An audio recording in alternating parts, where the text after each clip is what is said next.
Welcome to Knowledge Targeting Part 19 of 50. This episode is called the Psychotronic Weapon, Definition, History, and Legal Status.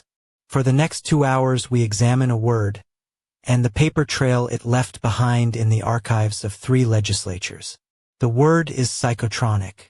It has appeared in a United States congressional bill, in a French ethics opinion, and in a European Parliament resolution.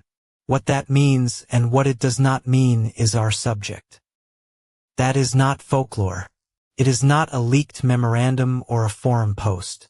It is the verbatim text of a bill introduced on the floor of the United States House of Representatives on October 2, 2001. The word psychotronic sits in a numbered list of energies between electromagnetic and sonic. The government printing office said it in type. It entered the congressional record, and it is searchable there today. Knowledge Targeting is a 50-part documentary series produced by TI One Voice.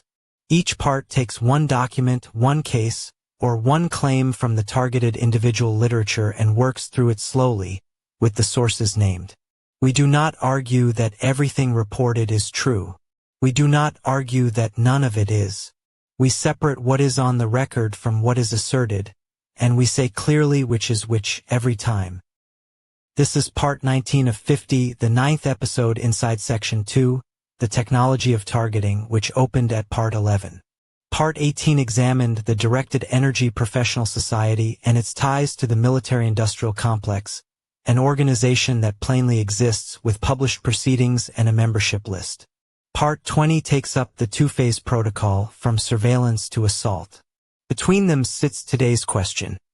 What does it mean when a legislature writes a weapon's name into a bill? The series is built on TI One Voice, an open platform at one.witisk.org.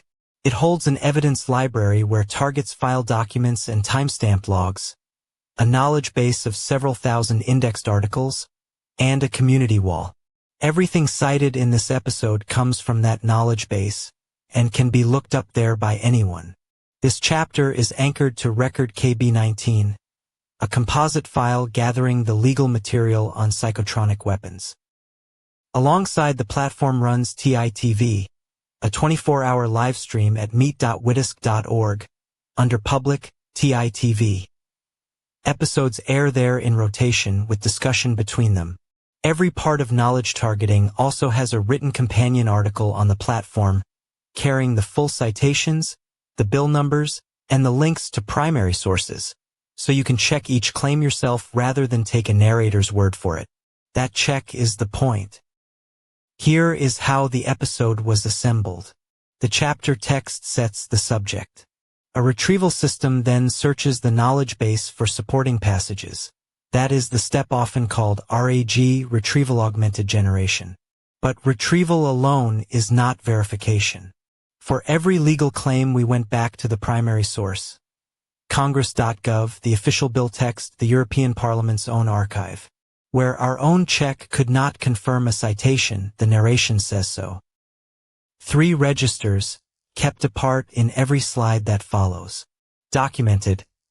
Legislative text, treaty language, court records, with dates and jurisdictions named. Filed or proposed.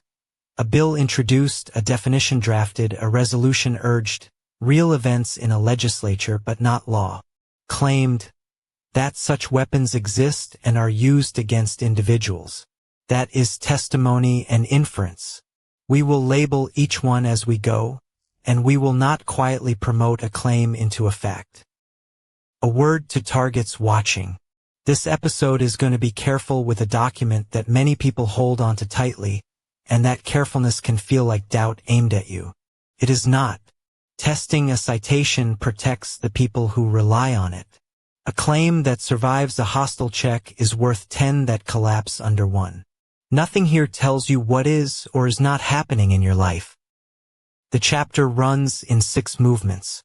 First, the definition itself and why its breadth is both its power and its weakness. Second, the 2001 bill, read for what its statutory language actually says. Third, the part almost nobody quotes, what happened next. Fourth, 2 European documents from France and from the European Parliament.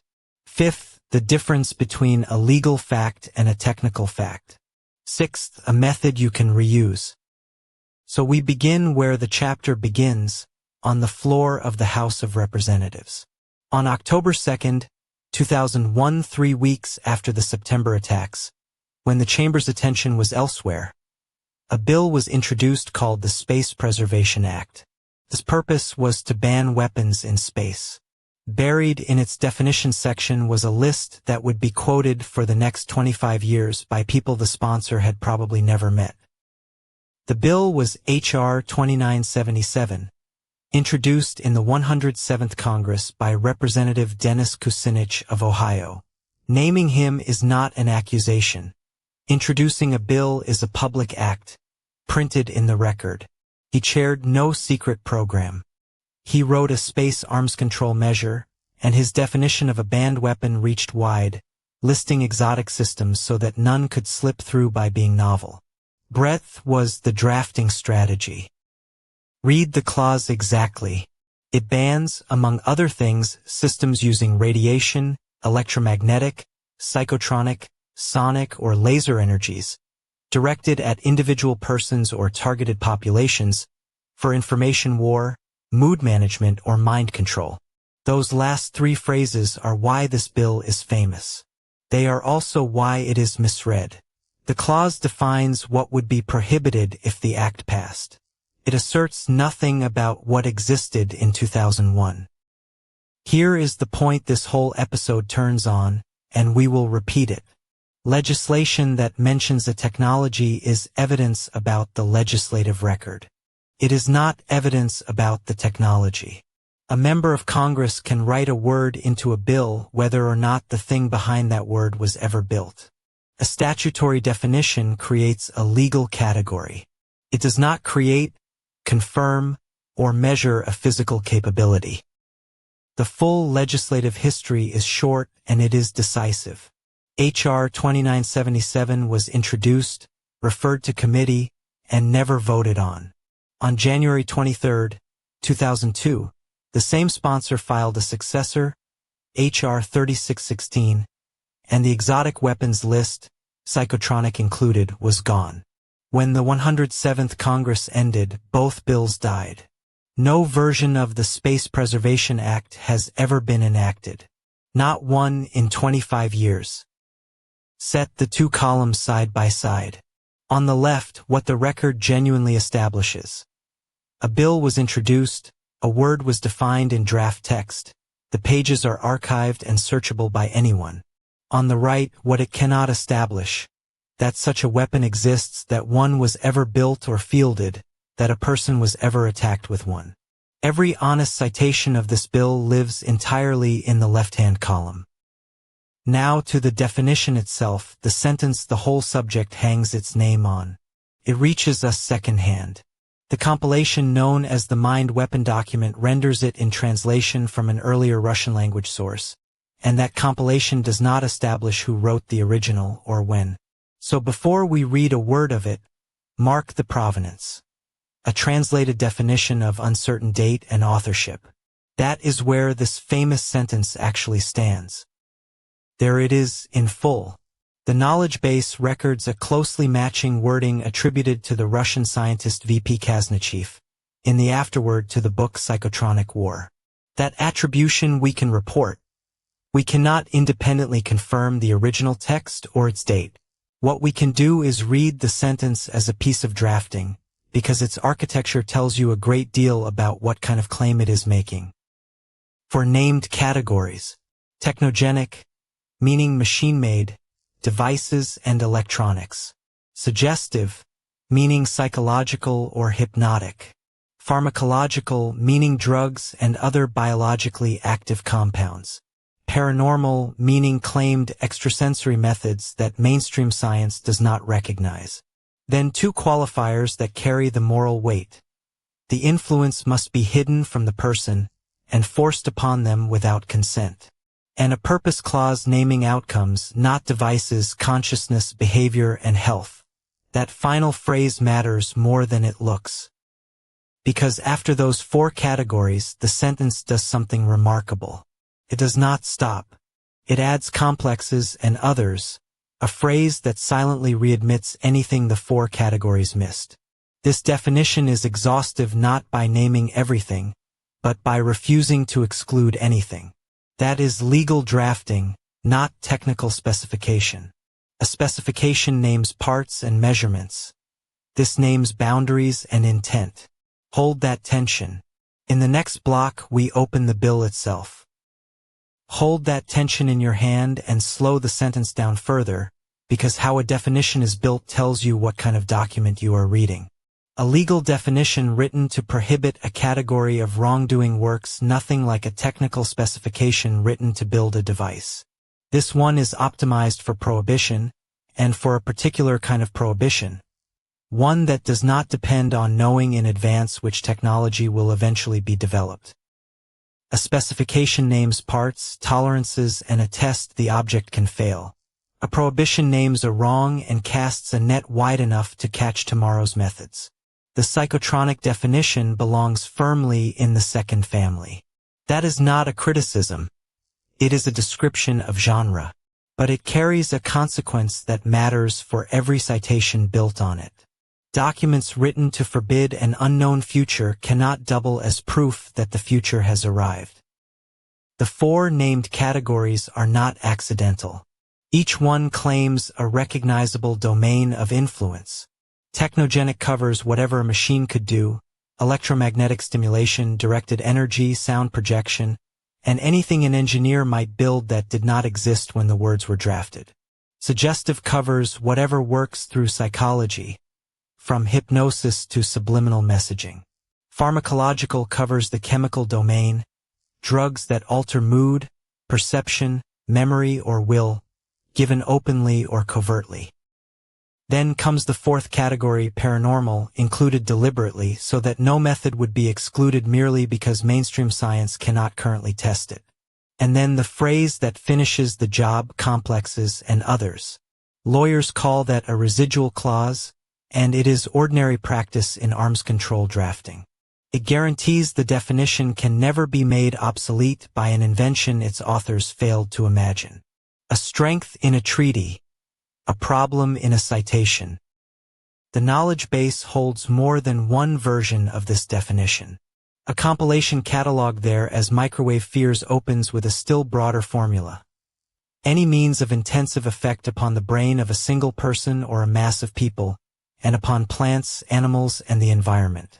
2 documents, 2 wordings, no issuing authority named in either. That is worth noticing. A definition that drifts between sources is a vocabulary, not a statute. This construction makes the definition both powerful and hard to use. Powerful as a concept because no method of hidden, forced influence on a mind can be ruled outside scrutiny simply for failing to match a pre-existing category. Hard as evidence because a phrase built to admit all possible methods cannot be falsified. Nothing will ever be shown not to belong to complexes and others. Both statements are true at once, and this series keeps them apart. Count the methods this definition rules out, and the answer is none. 0. That is not rhetoric. It follows from the drafting. For named domains plus complexes plus others leaves no remainder. Compare that with a scientific claim, which earns its standing precisely by naming the observation that would sink it. The definition names no such observation, so it can organize an inquiry, and it can open a conversation, but on its own it settles nothing.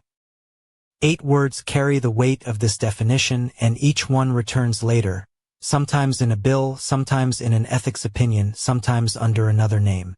Technogenic, suggestive, pharmacological, paranormal, complexes, others, hidden, forced. Learn them now, and the rest of this episode reads differently, because you begin tracking vocabulary across institutions and languages instead of arguing about whether the underlying weapon exists. That is how an investigator reads this material, not a believer or a skeptic. Technogenic means device made, and the word echoes in the American bill we reach next. Radiation, electromagnetic, psychotronic, sonic, laser, every item on that list is technogenic by construction. Say precisely what that echo is. H.R. 2977 was introduced in the House of Representatives on the 2nd of October, 2001. Introduced. It was referred to committee and never enacted. The wording is evidence about the legislative record, not about any machine. Suggestive names influence that works through the mind's own processing, hypnosis, subliminal messaging, coercive persuasion, the whole toolkit of interrogator, advertiser, and propagandist. Pharmacological names, the chemical route. The American bill never used that second word, but the European Parliament's resolution of January 1999 reached the same domain when it spoke of the brain's chemical functioning. Register matters here. A parliamentary resolution expresses an opinion. It binds nobody, and it prohibited nothing. Paranormal is the category that causes the most trouble for anyone who wants to use this definition as proof. It admits methods that, by construction, cannot currently be demonstrated or refuted. Include it and the definition becomes complete. Include it and the definition stops being testable. The drafters chose completeness. That was a legitimate choice for a document meant to forbid. It is a fatal one for a document offered as evidence that something was built. Here is the record these 8 words travel through, with its legal status attached. 1997. The Chemical Weapons Convention enters into force. January 1998. A French ethics committee publishes an opinion advisory, not law. January 1999. The European Parliament adopts a non-binding resolution. 2000. A Russian draft law describes psychotronic weapons in detail, and the knowledge base entry calls it a draft. 2001. Introduction. 2002. Removal. The last 2 words are the ones that survive every objection. Hidden means concealed from the person affected. Forced means applied without consent. Together they name a wrong that does not depend on identifying a mechanism, concealment plus coercion. Medical ethics has treated that pair as the core violation since the Nuremberg Code of 1947. You can reject every claim about devices in this chapter and still recognize that hidden, forced influence describes a serious harm. That is the operative clause quoted as the knowledge base holds it. Notice what it does not contain. No frequency, no power level, no range, no device, no test that could distinguish an affected person from an unaffected one. The purpose clause names outcomes, consciousness, behavior, health, and outcomes have many causes. This is the point at which the honest reader stops and says plainly, here the engineering evidence runs out. So here is the honest conclusion of this first section, stated as plainly as it can be. A definition this broad has 2 very different uses, and everything depends on keeping them separate. Used as a concept, it is genuinely useful. Used as evidence, it is close to useless. Most of the argument around psychotronic weapons happens because those 2 uses get quietly swapped, usually without anyone noticing the substitution taking place. Take the concept side first because it deserves respect. A concept need not specify a mechanism to be worth naming. Assault does not specify whether the assailant used a fist, a knife, or a car. It names the wrong, not the tool, and the law prosecutes it successfully every day. Hidden, forced influence on a person's mind or health names a category of harm that deserves scrutiny whatever mechanism turns out to be involved. Now the evidence side, trace step by step. Name a category broadly. Include means not yet invented. Exclude nothing. A statement that excludes nothing cannot be contradicted by any observation. And a statement no observation can contradict cannot function as proof of anything in particular. That chain is not an attack on the drafters. It is simply what maximal breadth costs, and every document in this episode pays that price somewhere. And the breadth is not unique to this document. The Chemical Weapons Convention defines a toxic chemical as any chemical which, through its chemical action on life processes, can cause death, temporary incapacitation, or permanent harm. That is enormously broad, and deliberately so. The drafters wanted a whole class banned, not a list an adversary could evade by synthesizing one variant. It entered into force on the 29th of April, 1997. But notice the difference. The Chemical Weapons Convention is in force, with inspectors and declared stockpiles behind it. Compare two entries from the knowledge base. A Russian draft law from the year 2000 described psychotronic weapons in detail, a draft never enacted. Massachusetts has an enacted statute on possessing and using electronic weapons, and it never mentions psychotronic technology at all. Both are facts about legislatures. Neither is a fact about a device. The discipline this series tries to model is refusing to let a concept's usefulness quietly stand in for missing engineering proof. A broad definition of a category of harm is a legitimate place to start a conversation. It is not a conclusion about any specific weapon. With that held firmly, we cross from a translated compilation to a document with a printed date, a sponsor and a bill number, and open the Space Preservation Act. That catch-all complexes and others was written to make a definition future-proof. Hold that drafting instinct in mind, because we are about to watch an American legislature do exactly the same thing in English on the public record. The document is a bill. It has a number, a sponsor, a date, and a committee referral. And it is the single most quoted piece of paper in the entire targeted individual literature. Almost nobody quotes it whole. October 2nd, 2001. Less than a month after the September 11th attacks, with the 107th Congress consumed by the response, Representative Dennis Kucinich of Ohio's 10th District introduced a House bill numbered 2977. Its title was the Space Preservation Act of 2001.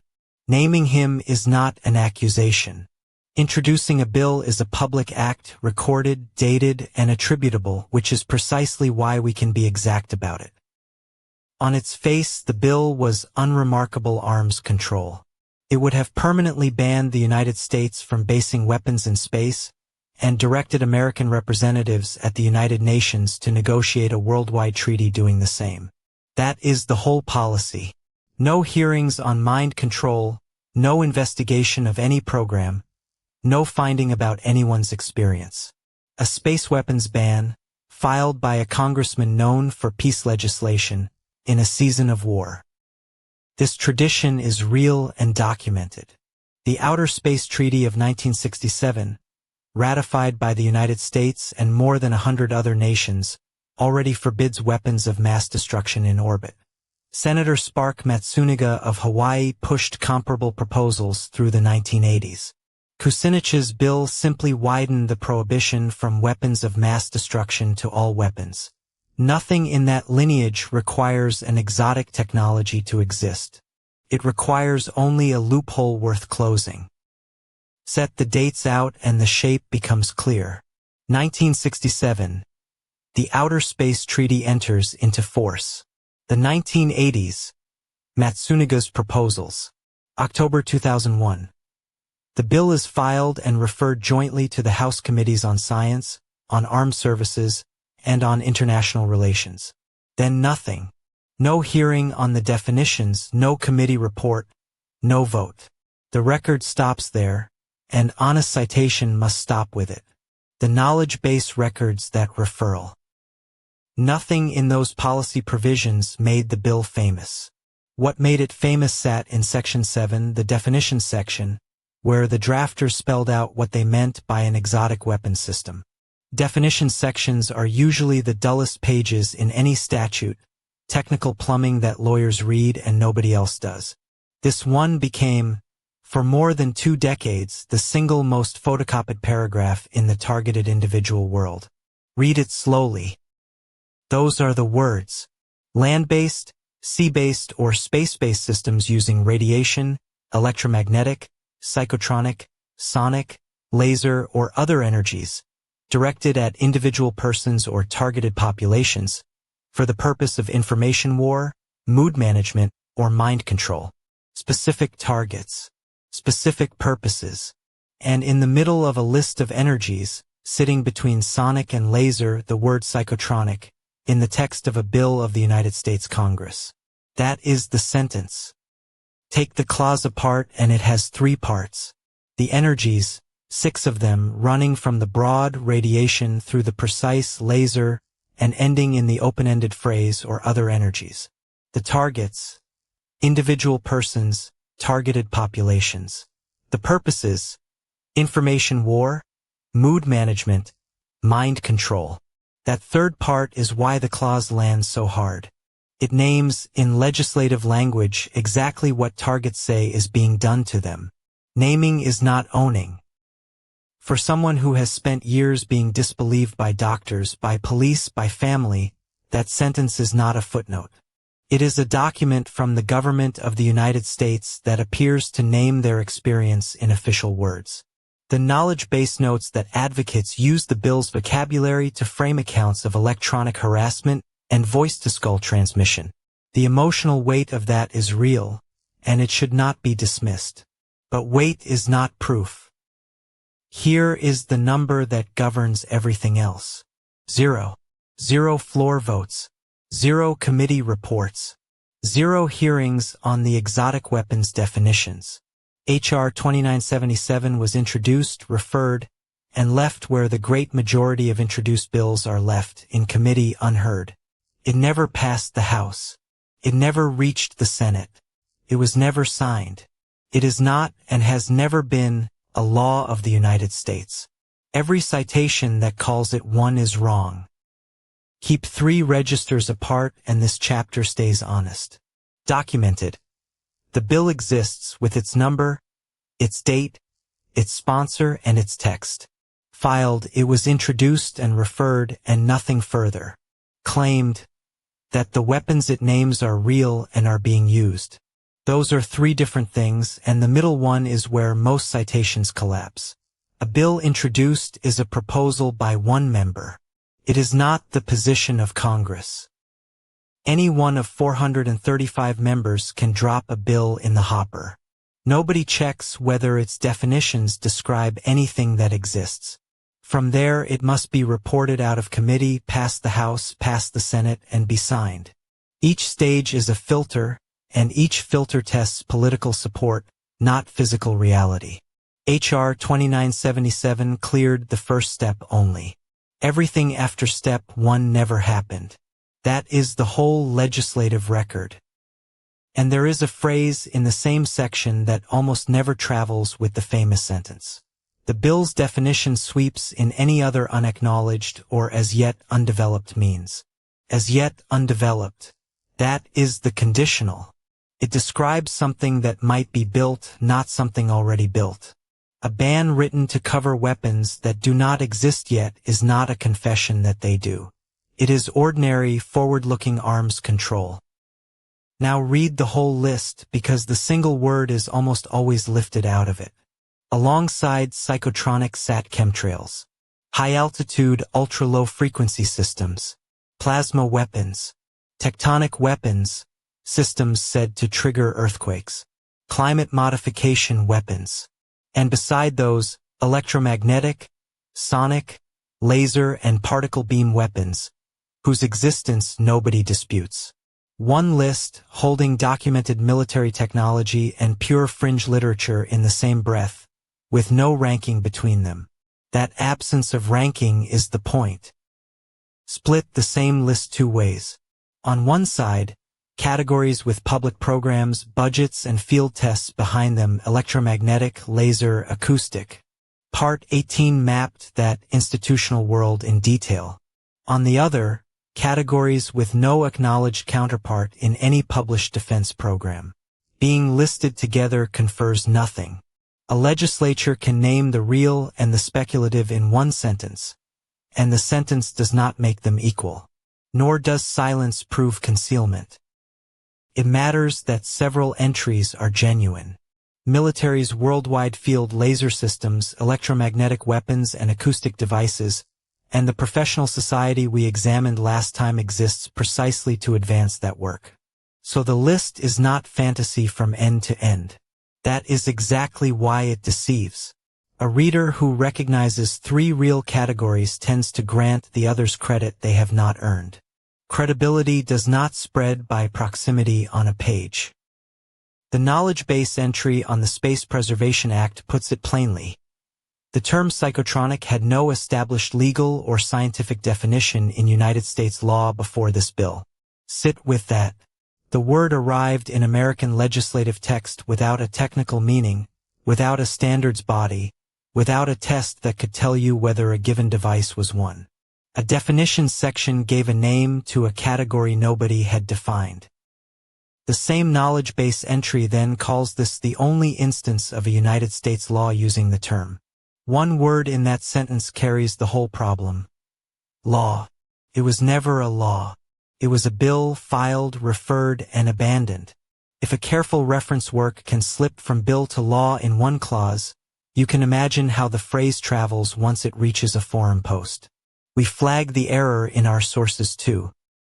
From 2001 onward, the clause spread by photocopy and by link. The knowledge base records pamphlets built around it, including one circulated under a pseudonym asking whether exotic weapons are being used on American citizens.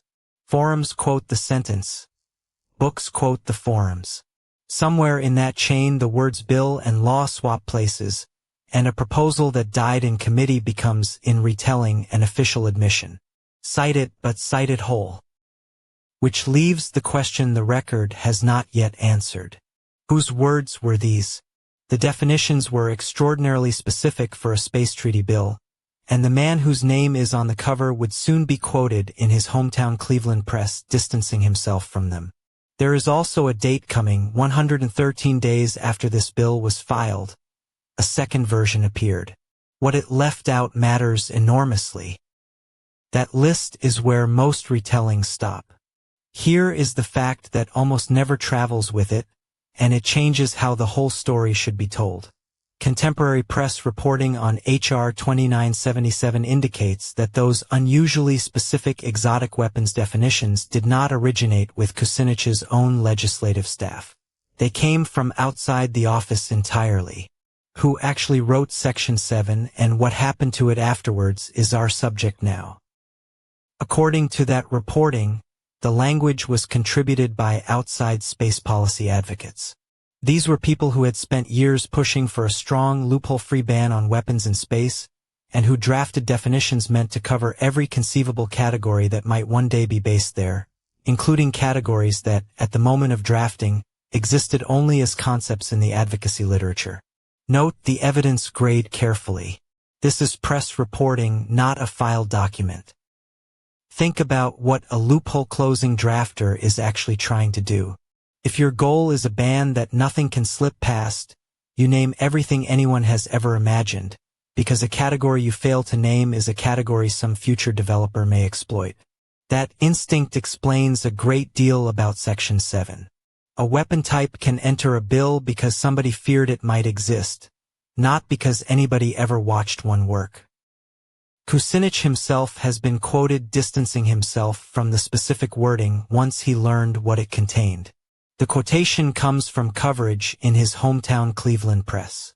Hear it as exactly what it is, a remark relayed by reporters, not a floor statement, and not a document this chapter could verify word for word the way the bill text was verified. We flag that gap rather than quietly paper over it. Keep the two evidence grades apart. The bill text is primary. Printed, cataloged, checkable by anyone in an afternoon. The sponsor's remark is secondary, reported speech one step removed, consistent with the rest of the record but not confirmable to the same standard. Taken at face value, it fits everything else we know. Taken as proof, it would be doing far more work than a newspaper paraphrase can honestly carry.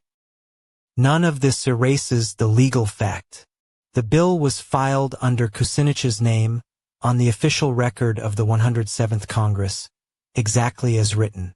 A member of Congress bears responsibility for what he introduces, whoever drafted the text. The bill is his bill. The Section 7 that made it famous is his Section 7. Authorship of a paragraph and sponsorship of a bill are different things, and both are entirely real. So what does the drafting history actually change? Not the bill's existence, and not a word of its text. What it complicates is the claim that Congress knowingly and officially confirmed psychotronic weapons as established fact. On the documented evidence, this looks less like a confirmation and more like a coalition. Outside advocates with an expansive idea of what a ban should cover, and a sympathetic congressman who never vetted the definitions carrying his name. And here is the point this episode keeps returning to, because everything downstream depends upon it. Legislation mentioning a technology is evidence about the legislative record. It is not evidence about the technology. A legislator can name a thing in a bill whether or not the thing exists. A statutory definition establishes a legal category, a box the law can point at, not a demonstrated physical capability. Those are separate claims entirely. The dates are short, and every one of them is checkable. 2nd of October 2001. The bill is introduced and referred to committee. 23rd of January 2002. A new bill from the same sponsor in the same Congress. 3rd of January 2003. The 107th Congress ends, and both bills expire with it. No floor vote at any single point along the way. No enactment, ever.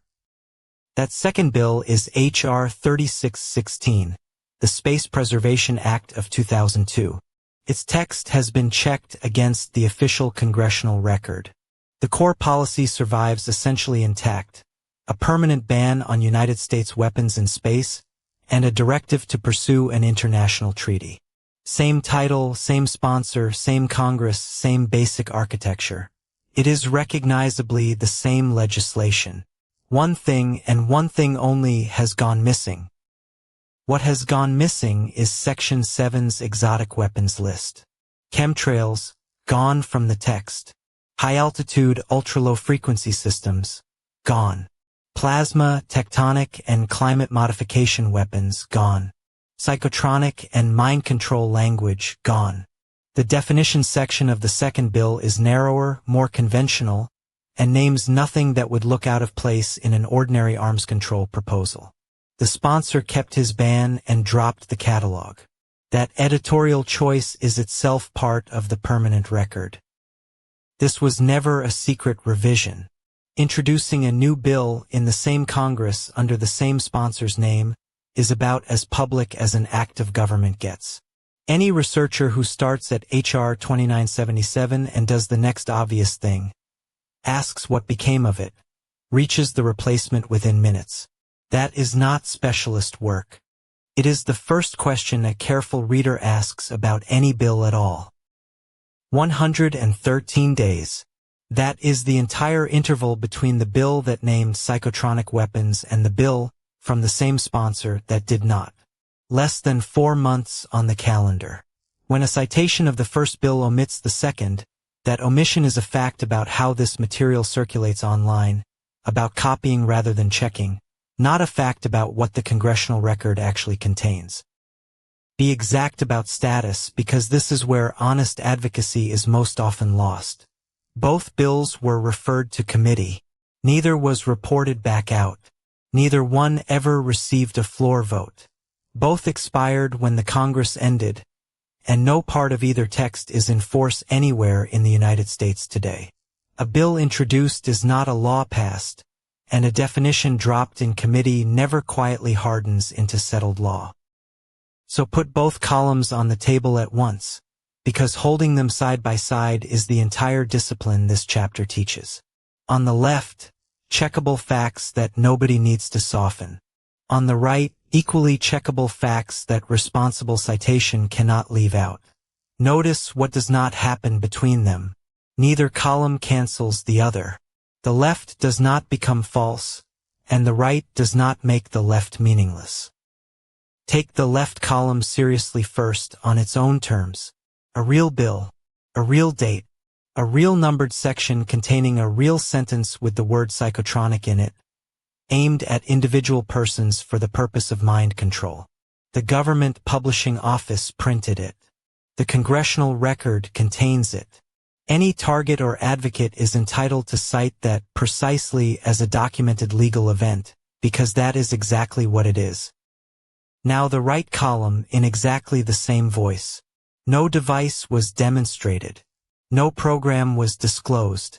The sponsor distanced himself from the wording. A revised bill from the same sponsor removed the list. Neither bill passed. And the knowledge base entry on psionics is blunt about the wider category, saying that claims these weapons act upon the mind are not supported by evidence. That sentence belongs in the citation too. Which leaves one difference, and it is the difference this whole episode turns on. This sentence is fully supportable. The term psychotronic entered the United States legislative record. This sentence is not, Congress confirmed that psychotronic weapons exist. The first describes a document. The second describes a machine. A statutory definition creates a legal category. It does not create, confirm, or in any way measure a physical capability anywhere in the world. The pattern repeats elsewhere, and it repeats with the same caveat attached. The knowledge base records a Russian draft law from November 2000, carrying detailed descriptions of psychotronic weapons, translated through the University of California Davis Russian Psychotronics Book Project. A draft law is a draft. Like Section 7, it shows the term reaching legislative drafters. It does not show a device. Here, again, the evidence runs out at precisely the same place. So the honest reading of the whole episode is this. A word entered the United States legislative record through an unusual drafting process, drew scrutiny, and was removed by its own sponsor inside 4 months. Someone believed the category deserved naming in law, and a sitting congressman briefly agreed. That belief is a fact worth recording. It does not make the weapon real. It makes the concern real, and that concern had already crossed the Atlantic. Now cross the Atlantic and move the calendar back. 2.5 years before that American bill was drafted, on the 28th of January 1999, the European Parliament sat in Strasbourg and adopted a report on the environment, security, and foreign policy. It was catalogued as Document A4, 0005, 1999. Buried inside a broad survey was a single paragraph that would be quoted for decades afterwards.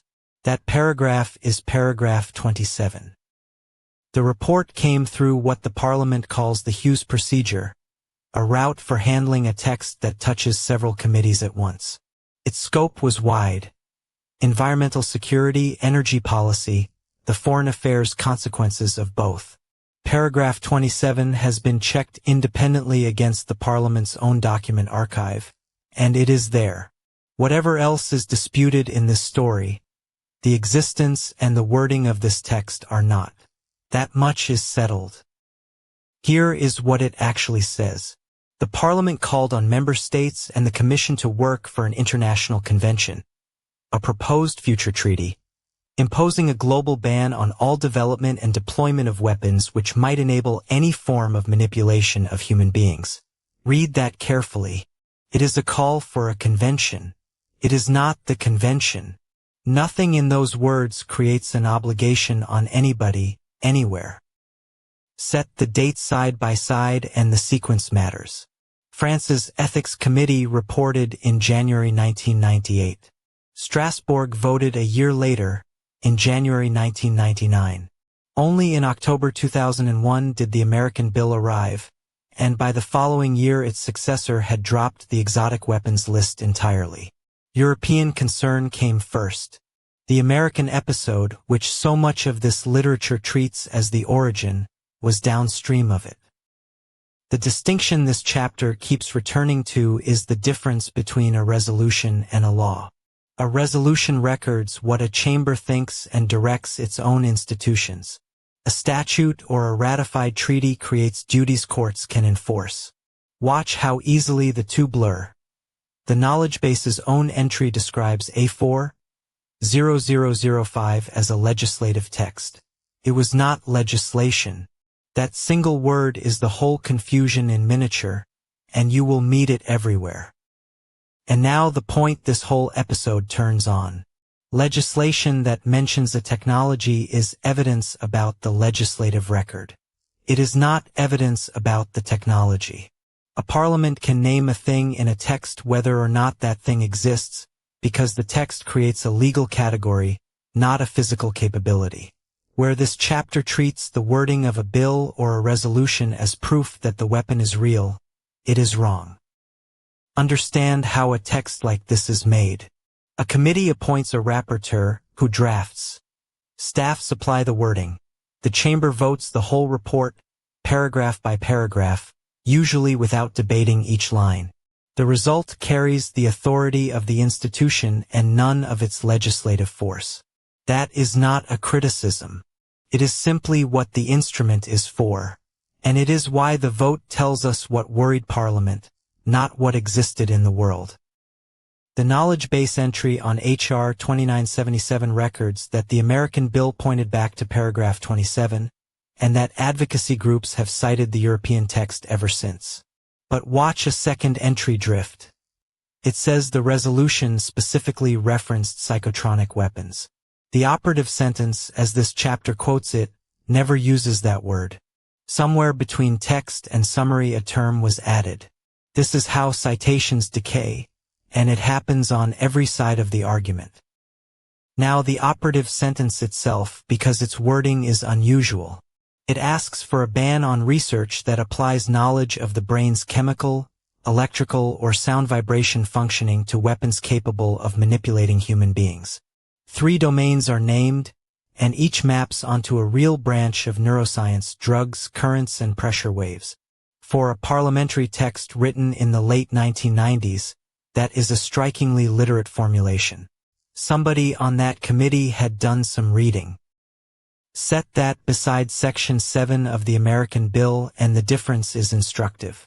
Washington listed exotic weapons by name and by effect: mind control, mood management, weather modification, without ever saying by what mechanism they were supposed to work. Strasbourg named the mechanisms and left the weapons unnamed. One is a list of effects, the other a list of pathways. Neither, and this matters, demonstrates that any such device was ever built. So what came of the call? In the 27 years since that vote, no such convention has been negotiated, signed, or ratified anywhere.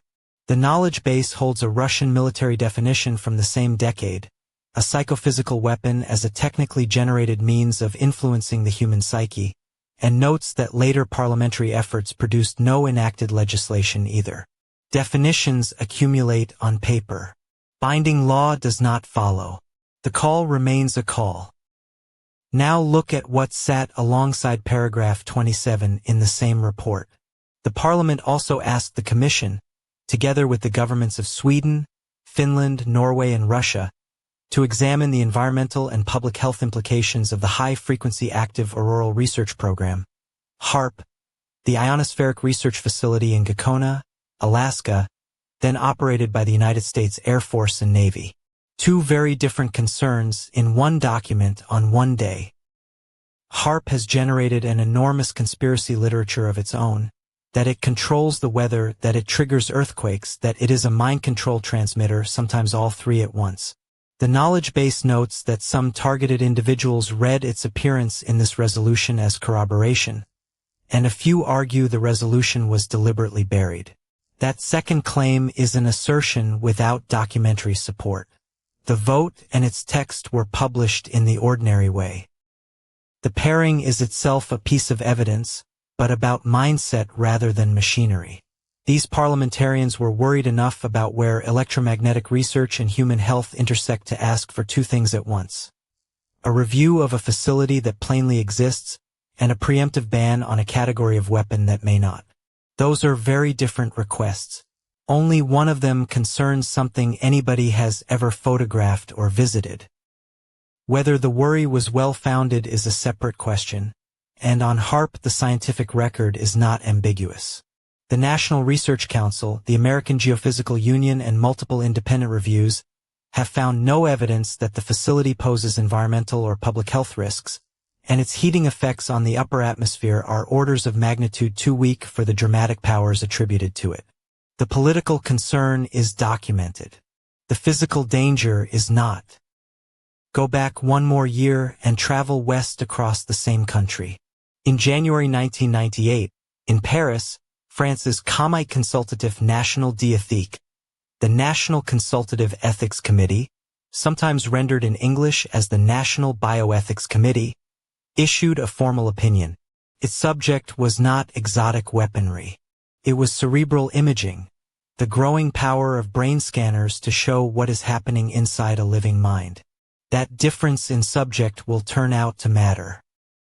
Be precise about what this body is. It was created by presidential decree in 1983, a standing advisory panel that writes opinions and cannot legislate, prosecute, or compel. Its founding statute does oblige the French government to consult it in certain areas of biomedical research, so its views carry institutional weight. The knowledge base notes that its warnings are now routinely grouped with psychotronic weapons literature. The committee never made that link. And its worry was concrete. Functional magnetic resonance imaging and positron emission tomography were, by the late 90s, able to watch the brain at work in something close to real time. The committee asked the obvious question. If a scan can indicate what a person is thinking, feeling, or remembering, what protects that information from being read without their knowledge or consent? That is a question about a machine that demonstrably exists. Then the committee went further than a technical note about scanners. It said that the concerns raised by advances in cerebral imaging were, in its own words, far from being science fiction concerns, and that they constituted a serious risk to society. That is a standing national ethics body using its own authority to refuse the easy dismissal. Not a confirmation that any weapon exists. A refusal to laugh the subject out of the room. So the European record gives us three things, and it is worth being exact about each. A French advisory opinion with no legal force. A parliamentary resolution that binds nobody and asked for a treaty that never came. And, in the same report, a request to inspect a radio facility in Alaska. Real documents, real dates, real institutions. What none of them contains is a finding that a psychotronic weapon exists. That question is still open. Set those two European documents beside each other and something useful appears. Not proof of a weapon. Proof of a pattern that is official, documented, and spread across two very different institutions. One was an ethics committee whose whole purpose is to raise a flag before harm arrives. The other was a full legislative chamber speaking for hundreds of millions of citizens. They worked a year apart and they were not coordinating. The French National Ethics Committee issued its opinion in January 1998, warning about cerebral imaging and the privacy of the mind. The European Parliament adopted its resolution on the 28th of January 1999, calling for an international ban on weapons that could permit any manipulation of human beings. Different countries, different procedures, different vocabularies, closely related worries reached independently at roughly the same historical moment. That convergence is itself a fact worth recording. Keep the dates straight because the sequence matters. The French ethics opinion came first in January 1998. The Strasbourg resolution followed a year later. Then, on the 2nd of October, 2001, Representative Dennis Kucinich of Ohio introduced H.R. 2977, the Space Preservation Act. It was referred to committee. No hearings were held. No floor vote was taken. The bill simply expired with that Congress. That is the whole of its legislative life. An ethics committee exists to see trouble coming. Its authority is moral, not legal. The French committee looked at brain imaging, at what a scan might one day reveal, and at whether a person's inner life could stay private. That is an advisory opinion. It flags a risk. It does not find that anyone has built a device, and it does not say that anyone has used one on a citizen. 3 instruments, 3 levels of force, and the differences are not decorative. An ethics opinion advises, nobody is bound by it. A parliamentary resolution recommends. It asks other institutions to act, and they may decline. A statute binds, and none of these 3 is a statute. The chapter is honest about this. Neither European document carries the force of law, and the American bill never became law at all. Say it plainly every time. Here is the point this chapter must keep making. Legislation that mentions a technology is evidence about the legislative record. It is not evidence about the technology. A legislator can write a word into a bill whether or not the thing exists. A definition creates a legal category, not a physical capability. Where the argument runs that the wording of a bill proves the weapon is real, that inference simply does not hold. Set out what a statutory definition can and cannot do. It can create a category that courts and agencies must then interpret. It can put a word into the permanent public record. It can signal that a legislator found the subject worth naming.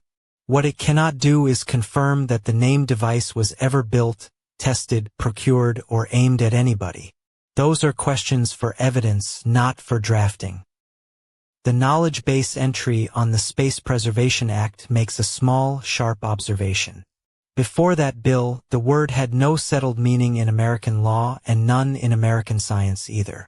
So the drafters were not codifying an established category. They were importing a term from elsewhere and giving it, for the first time, a legal shape. That is an interesting fact about drafting. It is not a finding about hardware. Be exact about what happened to that bill. It was introduced in the 107th Congress and sent to committee, where it stopped.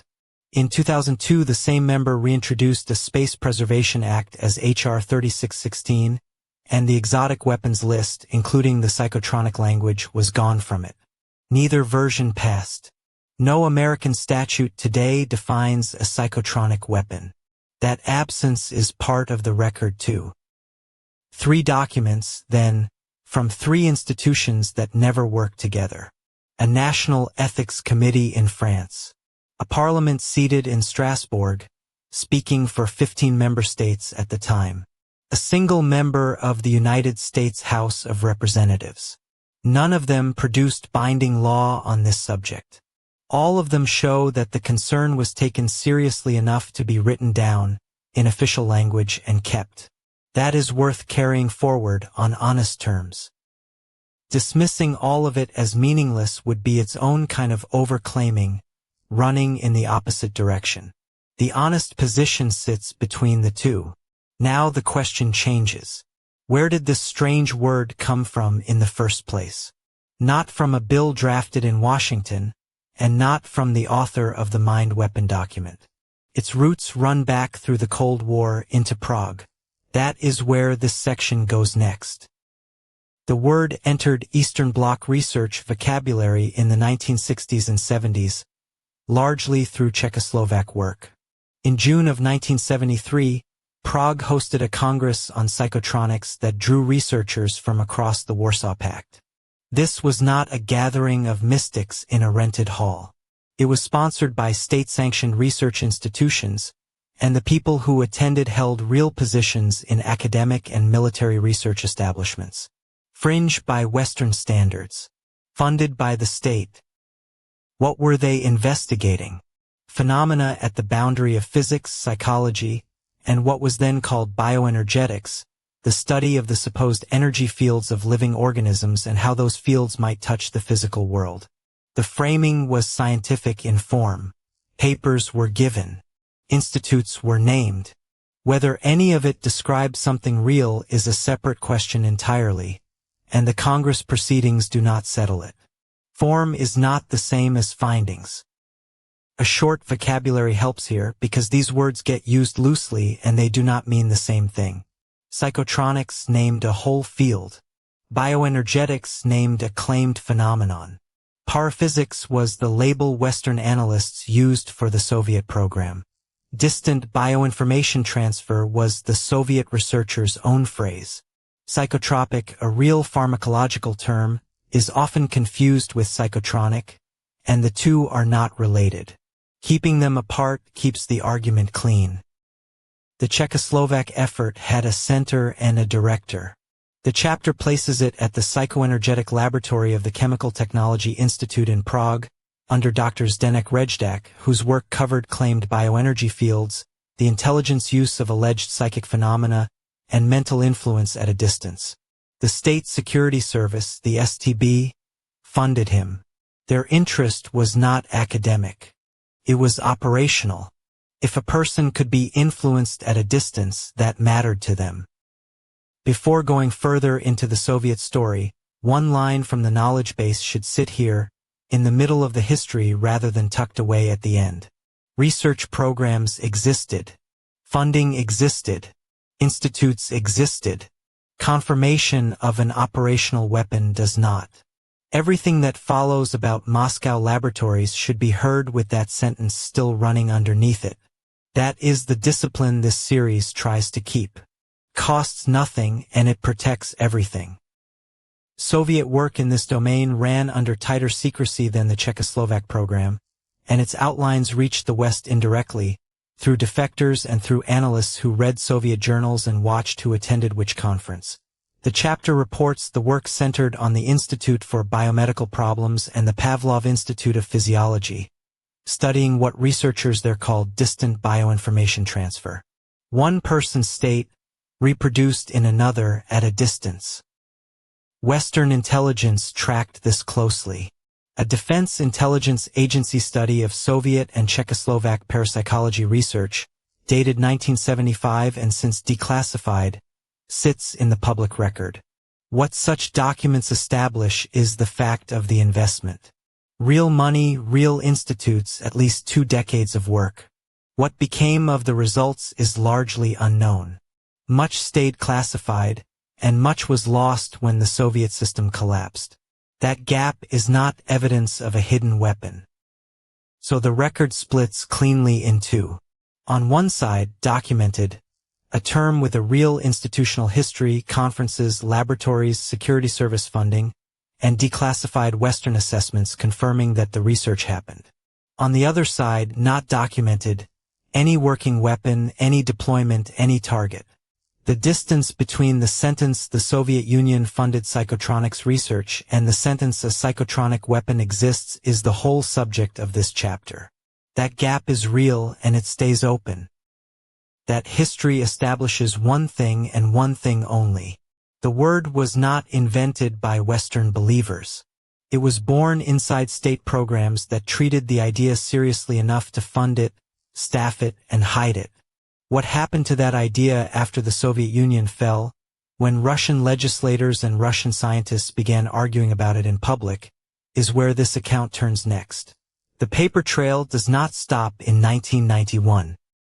The thread from those Eastern Bloc laboratories runs forward, out of the research institutes and into a parliament. In the middle 1990s, a Russian legislator began arguing in public that psychotronic weapons were real, and that Russia should outlaw them. His campaign reached television, a committee room, and finally a published book. It is the strongest legislative episode in this story. It is also, we will see, not proof of anything about the technology itself. Begin with a correction because names matter. This chapter calls the witness Vladimir Lopatkin. Every primary trail in the knowledge base gives a different spelling and a different role. Vladimir Nikolaevich Lopatin, a Russian deputy, not an outside expert called in to testify. He is named here only for his public acts, arguing in chambers and publishing under his own name. Getting the name right is the first duty of anyone who wants this record checked. The earliest dated item in that trail is not a hearing. It is a television appearance. Mind Justice's Russian book project records Lopatin on Russian television in 1995, calling on the Duma to legislate against mind control weapons. That is documented. A serving politician on the record asking for a ban. What it documents is his belief and his request. It does not document a device, a program, or a single victim. Here is the sentence itself, taken from a Federation Council session record and quoted in 2 knowledge-based documents. Lopatin said psychotronic weapons could block a person's freedom of will below the level of awareness, and could instill ideas into consciousness or subconsciousness. Read it carefully. It is a legislator's description of a capability, spoken aloud in a chamber. It is not a demonstration, a measurement, or a device placed on a table. In 1999, in Moscow, Lopatin published with a co-author, Vidit Tsigankov, a book titled Psychotronic Weapons and the Security of Russia. The authors argue that Russia should build a defense doctrine around the remote manipulation of the psyche, and assert that informational and psychotronic war is already underway without any declaration. That is an assertion by 2 named authors in a trade book. A book is a publication. It is not a finding of fact. Lay the dates side by side. 1995, the television appeal. 1996, Russia's law on weapons is enacted. 1999, the book appears in Moscow. February 14, 2000, the journalist Andrei Soldatov publishes The Riders of the Psychotropic Apocalypse in Defense and Security. And then the line goes flat. No Russian statute prohibiting psychotronic weapons was ever passed, then or since. Advocacy, publication, press coverage, and then nothing binding at all. Set the 2 columns against each other because this is the whole discipline of the episode. On the left, what the Lopatin record genuinely establishes.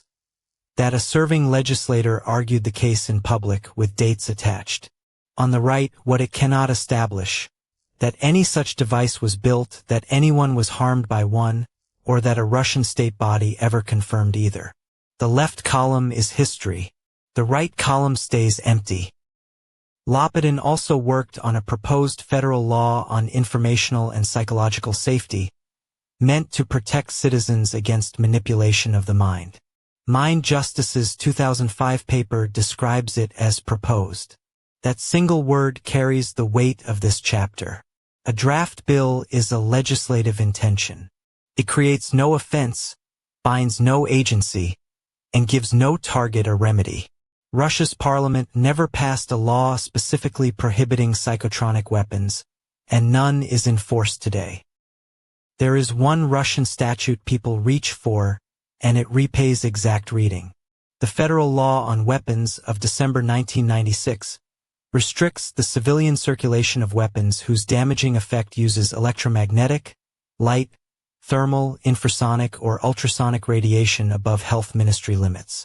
That text is real and it is in force. But it never uses the word psychotronic, it governs civilians rather than states, and it proves nothing about whether any such device was ever built. How much of that book can an English speaker actually check? 62 pages. Students at the University of California, Davis, translated 62 pages for the Russian Book Translation Project, cataloged in the knowledge base. Everything else circulating in English is summary, paraphrase, or quotation of quotation. So when a claim about Russian psychotronics reaches you in English, ask which of those 62 pages it came from. Very often, nobody can say. And then the trail thins. The committee work leaves no published Russian equivalent of the Irvin Subcommittee's findings, no verified report, no institutional follow-up an outside researcher can pull off a shelf. The knowledge base entry on the Psychotronic War book states it plainly. The Russian parliament did not pass a law prohibiting psychotronic weapons, despite Lopatin's advocacy. Whether that silence is lost interest or suppression, the public record does not say. Here the evidence runs out. Say the decisive point plainly because it governs every citation in this chapter. Legislation that mentions a technology is evidence about the legislative record. It is not evidence about the technology. A parliamentarian can name a thing in a bill whether or not that thing exists.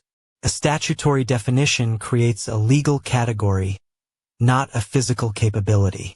Where this chapter treats a bill's wording as proof the weapon is real, the chapter overreaches.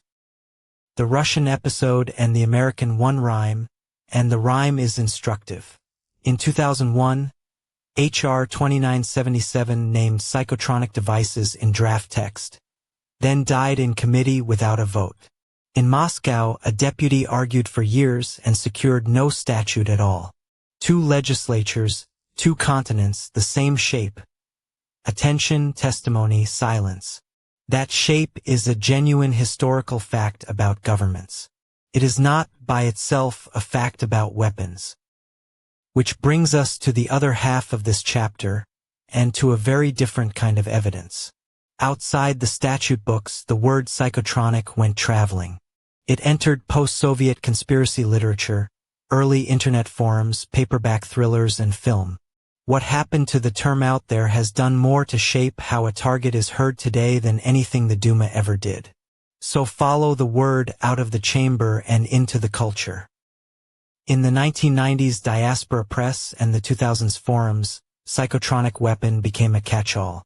It was stretched to cover electromagnetic devices, acoustic devices, drugs, and outright paranormal claims. Some writers leaned on the very documents we have examined. Others leaned on defector testimony and papers of uncertain provenance. And some attached the word to alien technology and cosmic energy fields, with no evidence of any kind. One term carrying all of that at once. Take one document from the far end of that spectrum. Anisimov's Psychotronic Golgotha, held in the knowledge base, declares that psychotronic weapons long ago left the testing stage and became instruments of mass repression. It also records a dated event, a 1995 colloquium in Moscow at the Information Center for the Rights of Man on defending the citizen from psychotronic terrorism. That meeting is checkable. The claim about the weapons is not. Hold the two apart. Stack that literature in 3 layers and the confusion clears a little. The top layer is checkable. Bills, resolutions, session records, dated meetings. Popular culture borrowed the vocabulary and treated it as speculation. Through the 1980s and 90s, techno-thrillers by writers like Tom Clancy, Craig Thomas, and Dale Brown used mind control machines, electromagnetic weapons, and psychic warfare as plot machinery, drawing on publicly known fragments of real research. Films, television, games, and comics carried the same furniture outward. None of it was documentary. All of it left an impression that such programs had once existed. Now the boomerang. A target says, "I am being attacked with directed energy," and the listener hears the plot of a film. That resemblance is then used as the explanation. The claim must be borrowed from culture rather than lived. The inference is not sound. A story existing does not make an experience derivative.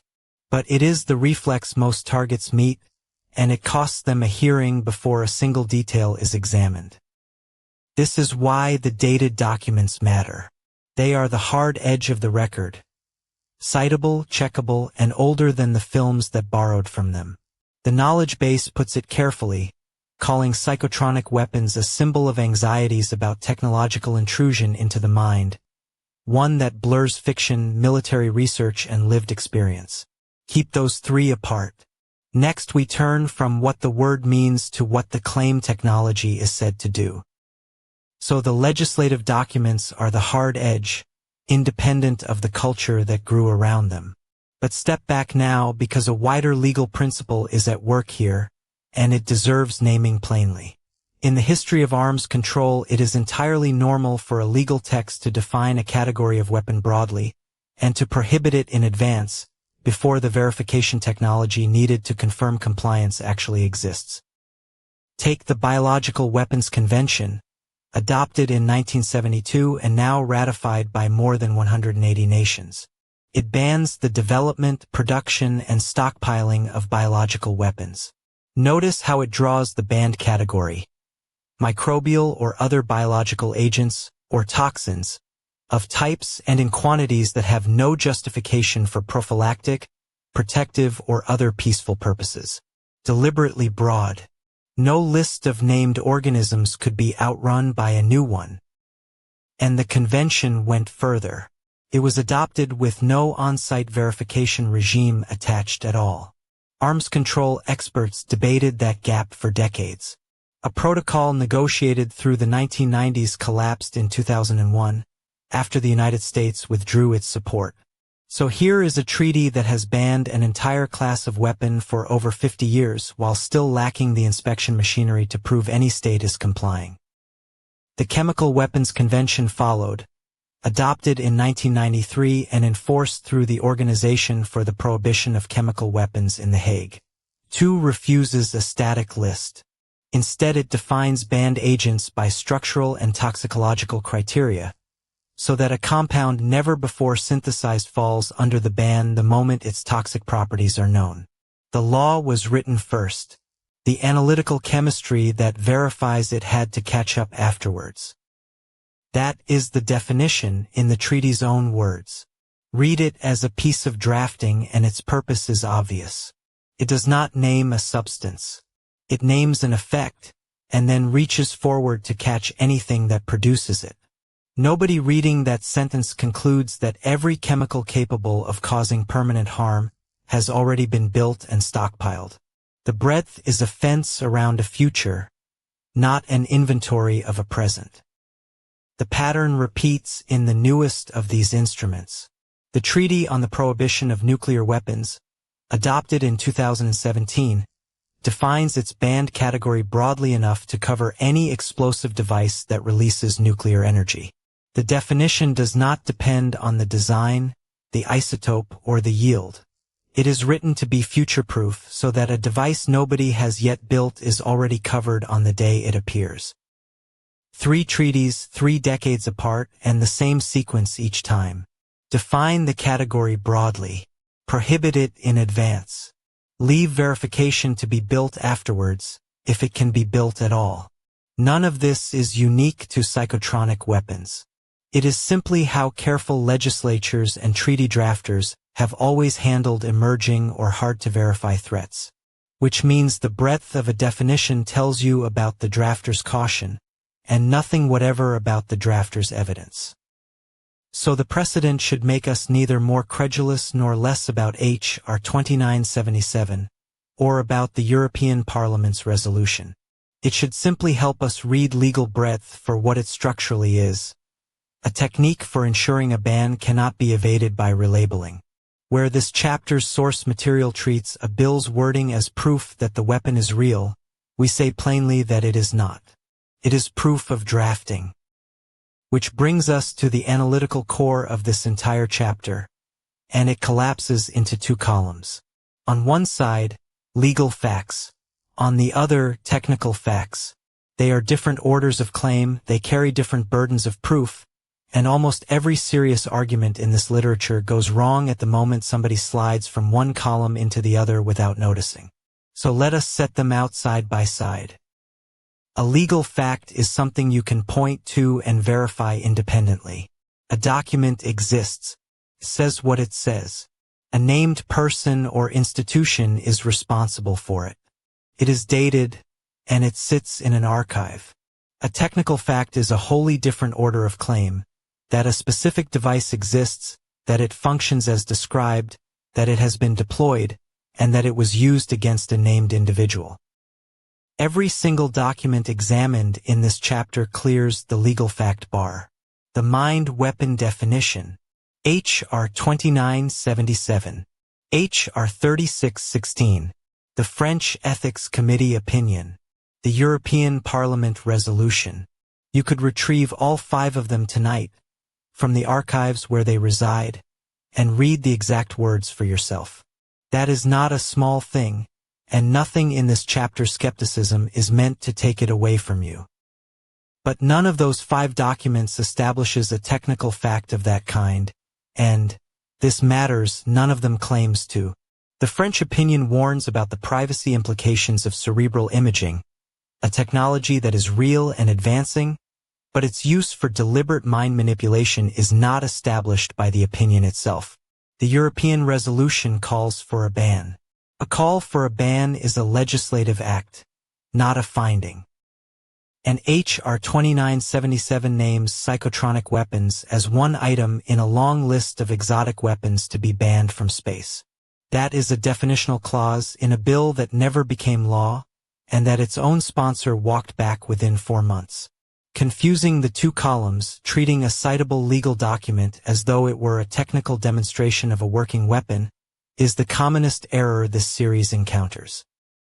And the cost of that overclaim is not abstract. It gives a skeptical reader permission to dismiss not only the one bad citation, but everything else standing near it.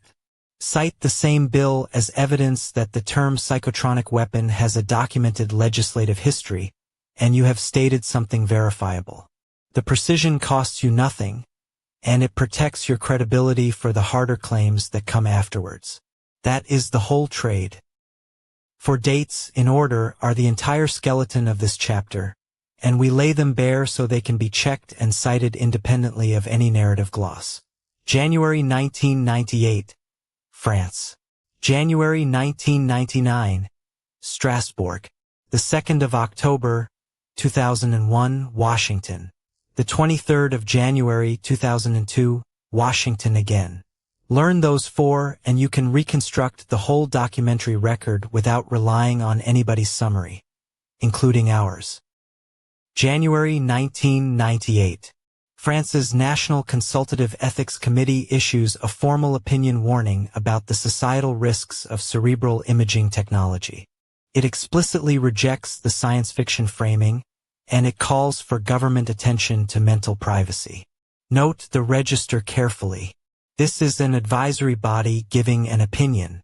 An opinion is not a statute, and it creates no offense, no penalty, and no obligation. What it creates is a dated, citable institutional record. January 1999. The European Parliament, sitting in Strasbourg, adopts paragraph 27 of its report on environment, security, and foreign policy. The paragraph calls for an international convention banning weapons that exploit knowledge of the brain's chemical, electrical, or sound vibration functioning to manipulate human beings. Again, be exact. A resolution calling for a convention is not the convention. No such treaty exists today. The Parliament asked. The international system did not answer. The 2nd of October, 2001. Congressman Dennis Kucinich introduces H.R. 2977, the Space Preservation Act, in the United States House of Representatives. Section 7 names psychotronic energy directed at individual persons for the purpose of mind control, among a long list of exotic weapons to be barred from space. Introducing a bill is a public act, and naming him for it is record, not accusation. The bill died in committee. The 23rd of January, 2002. The same sponsor in the same Congress files H.R. 3616, a revised Space Preservation Act that keeps the core policy of banning space-based weapons and removes the exotic weapons list that had made the earlier version famous. 113 days separate the two filings. The famous wording was never enacted, and it was withdrawn by the very man who had introduced it. Notice the order. Europe first by several years, then the United States, then a swift American retreat from the specific wording. Most popular citations lift H.R. 2977 in isolation, stripped of what came before it and of what happened to it afterwards. A researcher who cites all four dates with their outcomes attached is working from the complete record, which raises the practical question. How do you check a citation yourself? For dates, for documents, for outcomes. That is the skeleton, and a skeleton is only useful if you can carry it. So everything in this chapter now collapses into a portable method. 3 questions you can ask of any legal citation you meet in this literature, not only about psychotronic weapons, but about any legal claim made in support of the targeted individual case. 3 questions. Ask them in order and ask them every time. First, what does the document actually assert in its own words, separated from what anyone else says it says? Second, what is the source and is it primary? Third, and most often skipped, what is the document's legal status right now? Introduced is not enacted. An advisory opinion is not a statute. A resolution calling for a future treaty is not the treaty it calls for. 3 questions, and the third is where most citations quietly fail. Take the first question seriously and something small happens. We went back to H.R. 2977's own text rather than the version circulating online. The dramatic sentence survived unchanged. But the section number, the surrounding context, and one omitted phrase did not. The bill also bans, in its own words, any other unacknowledged or as yet undeveloped means. Most citations drop that phrase. Primary text beats a second-hand summary every single time. Those 8 words are written in the conditional. Undeveloped describes a weapon that might be built, not one already sitting in an armory. A bill that bans a category not yet developed is not confessing that the category exists. It is legislating ahead of the technology which arms control does routinely. Read the whole section, and the famous sentence stops being a confession and becomes what it always was, a definition. Second question. A bill hosted on the United States government's own site, congress.gov, outranks a screenshot on a forum. A European Parliament document held in the Parliament's own archive outranks a summary blog post. A French ethics opinion retrieved from the committee's own publication archive outranks a paraphrase. Provenance is not a matter of taste. The closer a source sits to the institution that produced it, the less room there is for drift. Here is the ladder from the floor up. Official text in the issuing institution's own archive. Then an official reprint. Then reporting by a named journalist who consulted the original.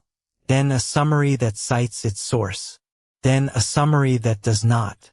Then a screenshot with no provenance at all. Most of what circulates about psychotronic weapons lives on the bottom 2 rungs, and the top rung takes about a minute to reach. Be precise about what provenance buys you. A primary source can still be wrong about the world. The knowledge base entry on the Space Preservation Act notes that the word psychotronic had no established legal or scientific definition in United States law before this bill. So the bill proposed a legal category with no prior scientific referent. What a primary source cannot be wrong about is what it itself says. That narrow guarantee is the whole foundation. Say the decisive thing plainly because the rest of the chapter depends on it. Legislation that names a technology is evidence about the legislative record. It is not evidence about the technology. A legislator can name a thing in a bill whether or not the thing exists. A statutory definition creates a legal category. It does not create a physical capability. Wherever this material treats a bill's wording as proof, that inference simply does not hold. Third question, and the one almost nobody asks. What is the document's legal status right now? A bill that died in committee is not a law. A definition inside a bill that never passed has no force of law. Run the third question across all 4 documents and the picture sharpens. January 1998. A French ethics opinion, advisory, never binding. January 28, 1999. A European Parliament resolution, adopted, non-binding. October 2, 2001. H.R. 2977 introduced, referred to committee, no floor vote, expired. January 23, 2002. H.R. 3616 filed, exotic list removed, also expired. For real documents, not one of them is a statute. Which brings the method to its sharpest edge. A researcher who cites H.R. 2977 without also citing H.R. 3616, or without noting that neither became law, is citing a half-truth. The knowledge base describes a community that contacts lawmakers, files lawsuits, and runs awareness campaigns. That work only survives contact with a skeptic if the first citation holds. A half-truth here, in a field this contested, does more damage than silence. 113 days. That is the gap between the bill that made the word famous and the revised bill, from the same sponsor in the same Congress, that quietly dropped the exotic weapons list. Neither is hidden. Both sit in the public congressional record. Anyone who follows the trail forward from the first bill finds the second within minutes. That so many citations stop at the first tells you something about circulation, not about Congress. Given how much we have just qualified, a fair question arrives. Is this legal record worth citing at all? The answer is yes, and the reason is worth stating carefully, because it is not the reason most people reach for. The record is worth citing not because it proves a weapon exists, but because it changes what kind of conversation a target is able to have. Here is what that change actually looks like. Before the American bill, a target trying to explain the term psychotronic weapon to a skeptical friend, journalist, or clinician had almost nothing citable secondhand claims and contested testimony. Afterwards, they have a bill number, a section citation, and a date. They can point to an official government archive where anyone can read the exact words in under a minute. That is a real gain even after everything the bill does not prove. The same holds for the two European documents. Before them, a target arguing that concern about mind manipulation technology was not a fringe invention had only the word of other targets. After them, they can point to a French ethics committee and a European Parliament resolution, two independent institutions on record years before most contemporary targeted individual reports existed. The knowledge base calls governmental acknowledgement one of three pillars of official recognition. This is its documentary foundation. Now hold the other half just as firmly. None of this is a verdict that any specific device exists or was used against any specific person. The knowledge base is blunt here, where the term attaches to real hardware, non-lethal weapons, active denial systems. Those are conventional technologies. What the record does is move the conversation from "this is only a subjective claim" to "this concern has a verifiable institutional history." We close the documentary record with the second half of the French warning, because it does something none of the other documents quite manages. France's National Consultative Ethics Committee is a standing advisory body, created by presidential decree in 1983, whose institutional job is precisely to weigh emerging risks before government acts. In January 1998, it examined cerebral imaging, real technology advancing fast, and it refused the easy dismissal. That sentence is doing something specific. A national ethics committee with no stake whatever in the American targeted individual debate chose in 1998 to put on the record that these concerns were not fantasy. It is not a confirmation that psychotronic weapons exist. Nothing in the opinion says that. It is narrower and, in its own way, sturdier. An official acknowledgement that the category of concern deserved serious government attention rather than laughter. 28 years after that opinion, and more than 2 decades after H.R. 2977 put the word psychotronic into the American legislative record, the concern has a documented history. The knowledge base traces the same term through Russian legal scholarship on international security. What it still does not have is a resolution. No device produced, no program disclosed, no court ruling. That gap between a documented concern and an unresolved claim is where honest work gets done. So this is what we carry out of the documentary record. Cite the instrument specifically, not the institution vaguely. State the document's legal status in the same breath you cite it. And hold both truths at once, letting neither quietly win. The record is entirely real and worth citing, and none of it proves a weapon was built, fielded, or used. What that discipline looks like in practice comes next. So here is what we carry out of this chapter. Not a conclusion, but a habit. Cite the instrument. Not Congress says, but H.R. 2977, Section 7, introduced October 2, 2001. Not Europe is worried, but European Parliament Resolution A40005, paragraph 27, adopted January 28, 1999. Precision is not pedantry.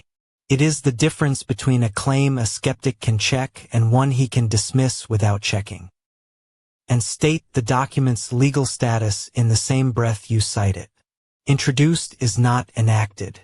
An ethics opinion is not a statute. A resolution calling for a future treaty is not the treaty. These distinctions are not subtle. They are fundamental. Confusing them is the most reliable way to lose credibility with any audience that knows how to read a legal document, which includes every court, every regulator, every journalist worth persuading.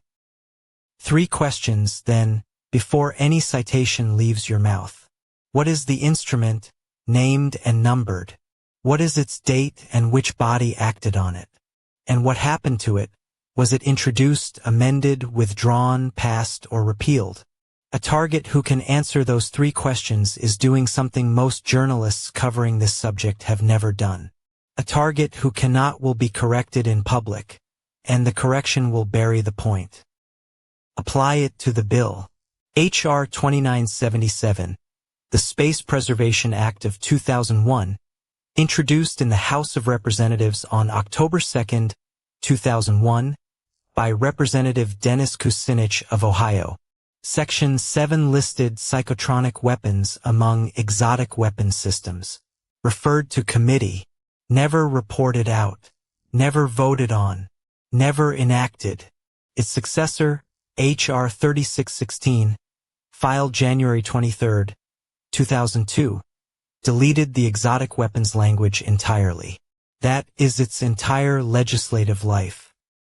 Hold both truths at once, and refuse to let either one quietly win. The legal record examined here is entirely real.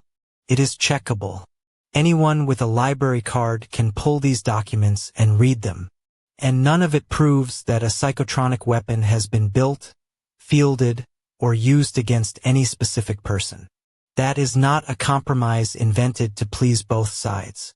It is what honest reading of these documents actually yields. Now the European instrument.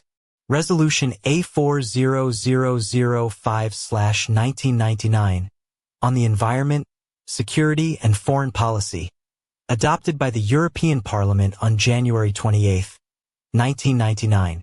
Paragraph 27 calls for an international convention banning weapons that might enable any form of manipulation of human beings. A resolution of that Parliament is a political statement of position. It binds no member state, creates no offense, commands no court.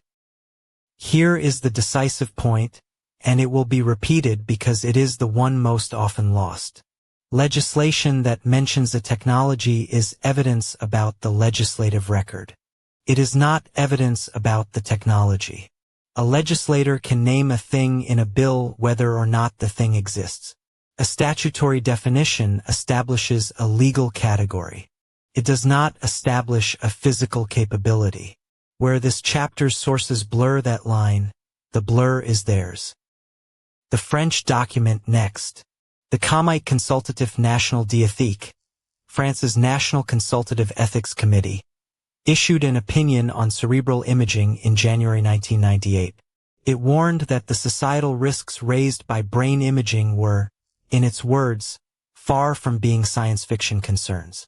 An ethics committee opinion advises. It has no force of law, creates no prohibition, and binds no laboratory. It is a warning entered into the public record by serious people. Set the dates side by side and the shape of the record appears. In the same decade that states negotiated binding chemical weapons law and preemptively banned blinding laser weapons, they produced, on mind manipulation, 1 ethics opinion, 1 non-binding resolution, and 2 bills that died in committee. The binding instruments cover things states agreed they could define. The non-binding ones cover the thing they could not. That asymmetry is the story, and it is worth sitting with. Say it plainly because the chapter's own sources sometimes will not. A bill's wording is not proof that the weapon it names is real. Nowhere in H.R. 2977 did anyone testify that a psychotronic device had been built. Nowhere did a committee take evidence on one. The word entered the congressional record because a drafter typed it. That is all the bill establishes, and it is not nothing, but it is not proof. Widen the frame. The psychotronic weapon sits inside a much larger legal problem. How international humanitarian law handles weapons that incapacitate or manipulate rather than kill. The knowledge base entry on less lethal weapons notes the term non-lethal has largely been replaced, because no weapon is completely non-lethal, though the United States Defense Department still uses it. H.R. 2977 and the European resolution are expressions of that deeper anxiety, shared across several legal traditions. 3 binding instruments frame the field. The Chemical Weapons Convention, in force since April 1997. The Biological Weapons Convention, in force since March 1975. And the Convention on Certain Conventional Weapons, in force since December 1983. Each was written broadly enough to reach technologies that did not yet exist. Each carries, in varying degrees, a verification regime still under construction. None of the 3 mentions psychotronic weapons, not once in any protocol.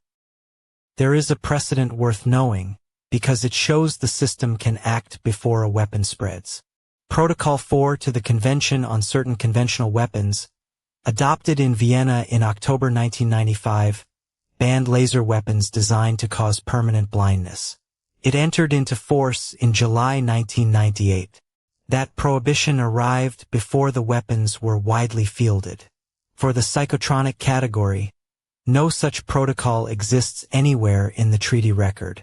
That absence is documented. So the count as of today is 0. Not zero concern, the concern is documented across 3 institutions and 3 decades. 0 binding international instruments addressing the category that H.R. 2977 called psychotronic, and that the European Parliament called weapons which might enable any form of manipulation of human beings. The gap between institutional concern and enacted prohibition is, in this domain, the entire story. And a gap is not a finding. Be careful what you read into that gap. It does not mean psychotronic weapons exist. It means serious institutions treated the conceptual category as worthy of legal attention, and that the attention has not yet produced the instrument they called for.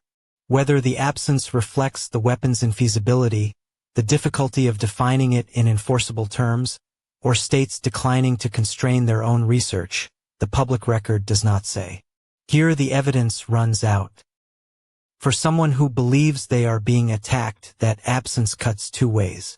It frustrates because there is no treaty to invoke, no international court to petition, no violation to allege with confidence. But in a limited sense it also corroborates.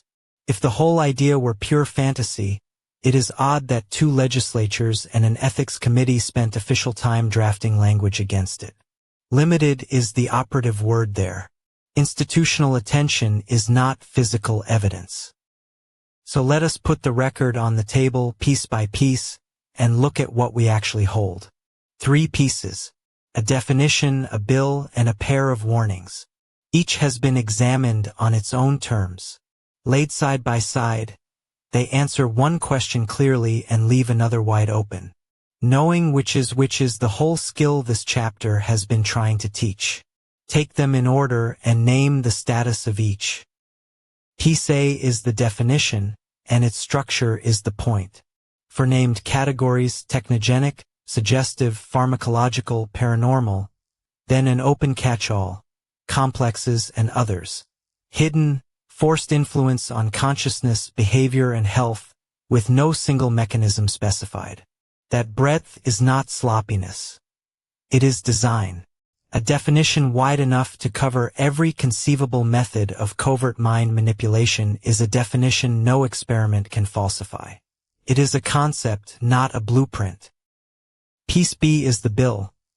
H.R. 2977, naming psychotronic energy directed at individual persons for mind control beside chemtrails, plasma weapons, and tectonic weapons, in a definitions clause drafted by outside advocates and attached to a space weapons ban its sponsor walked back within 4 months.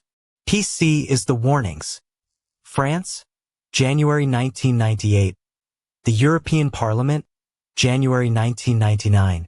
Two serious institutions, real dates, non-binding concern.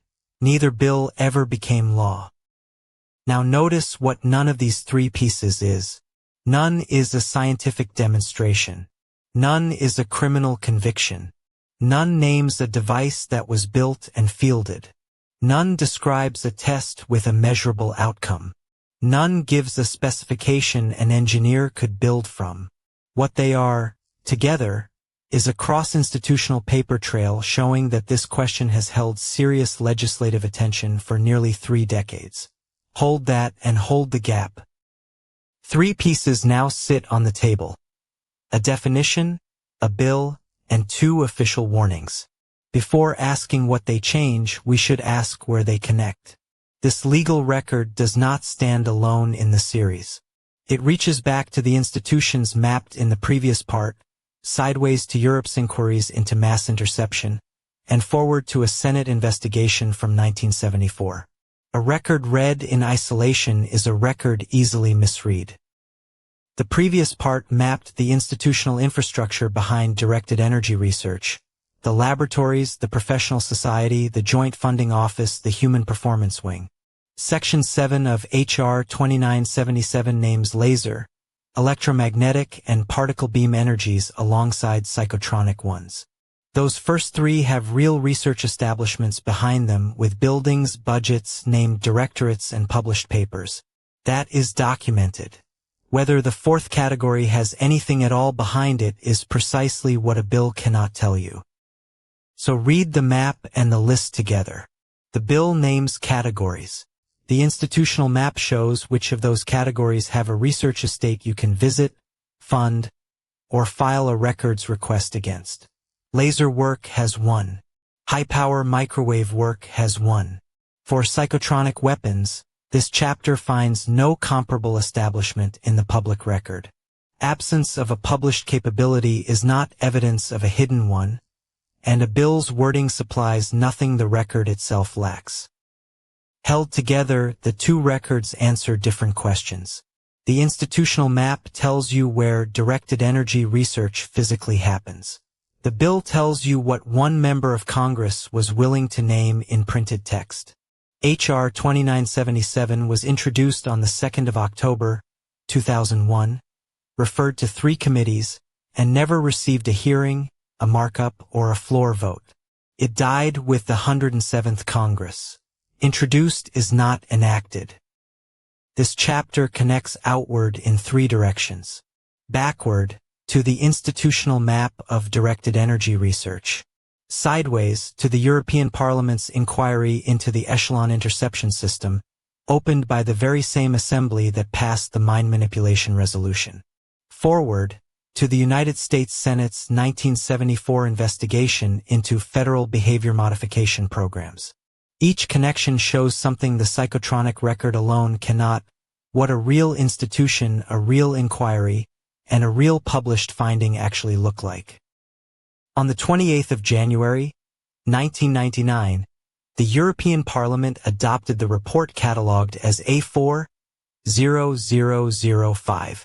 Paragraph 27 called for an international convention banning weapons capable of manipulating human beings. 18 months later, the same Parliament established a temporary committee to investigate Echelon, the global interception system. The concern was not a single report about a single technology. It was an institutional posture about technology and autonomy, sustained across years. Set the dates side by side and a pattern appears. 1974. A United States Senate subcommittee reports on federal behavior modification. January 1998. France's National Consultative Ethics Committee warns about cerebral imaging. January 1999. The European Parliament resolution. 2000. The Echelon Committee is established, reporting the following year. October 2001. The bill. January 2002. The language is removed.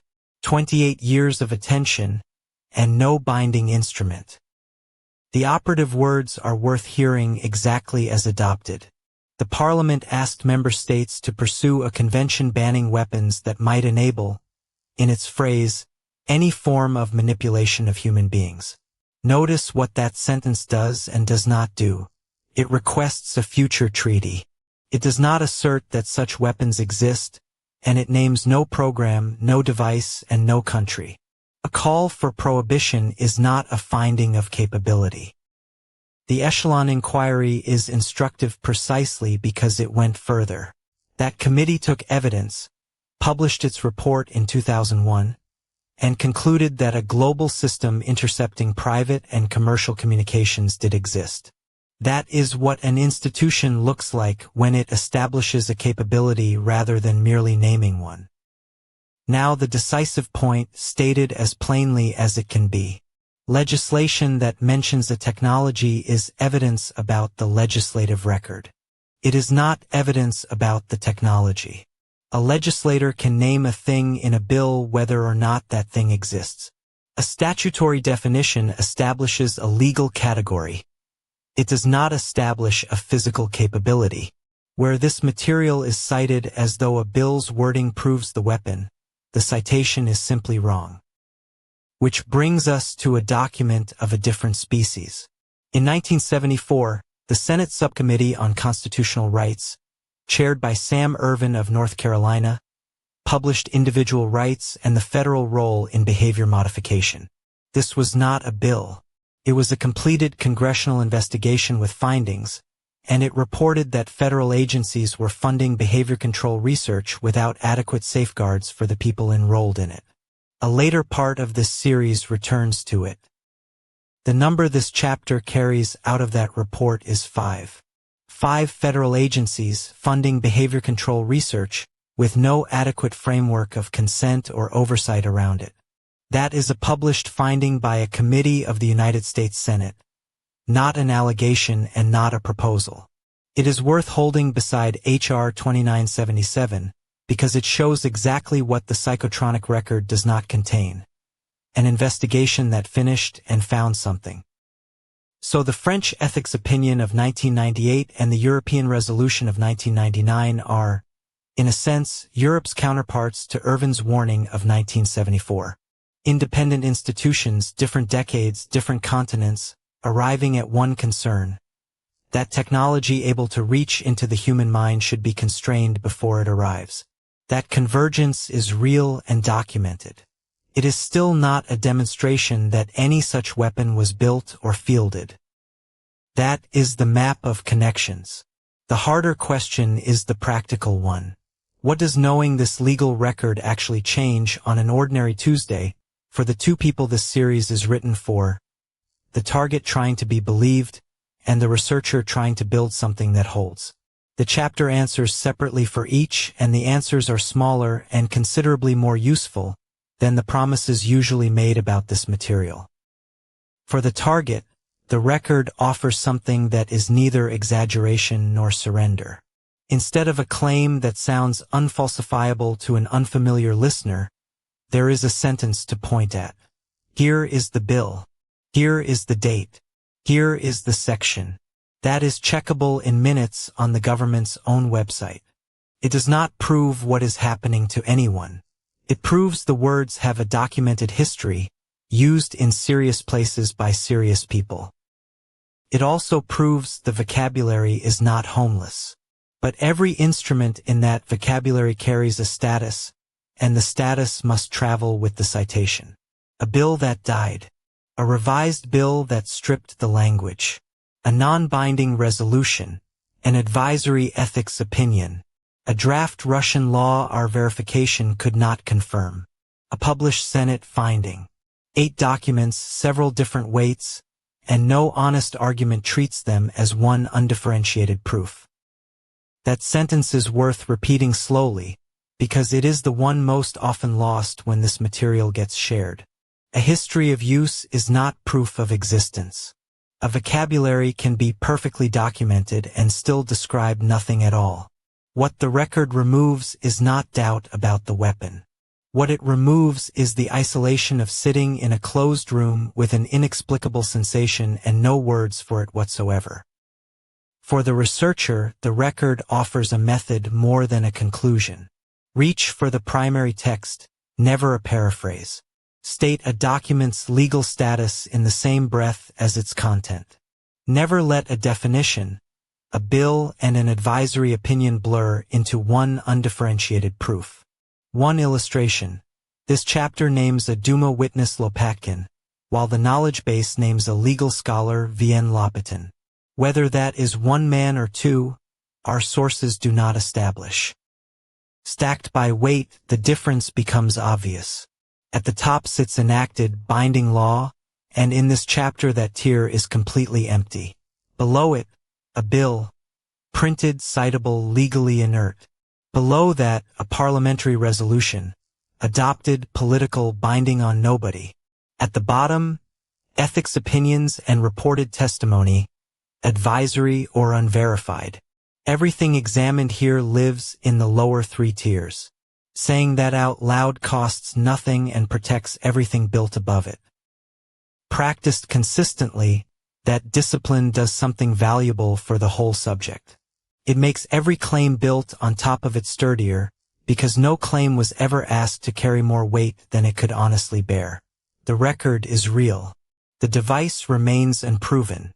In the closing minutes of this part, we gather the three things genuinely worth carrying out of this chapter, and name where the series goes next. Never ask to carry more weight than it can honestly bear. That is the inheritance of this chapter, and it comes down to three things worth carrying out. One concerns a document that genuinely exists. One concerns a second document almost nobody cites. And one concerns the gap between naming a weapon in law and proving the weapon was ever built. Take those three, and the rest of this series reads more honestly. Here is the record in dates you can check. 1967, the Outer Space Treaty. 1972, the Biological Weapons Convention opens for signature. January 28, 1999, the European Parliament adopts Report A4-0005. October 2, 2001, H.R. 2977 is introduced.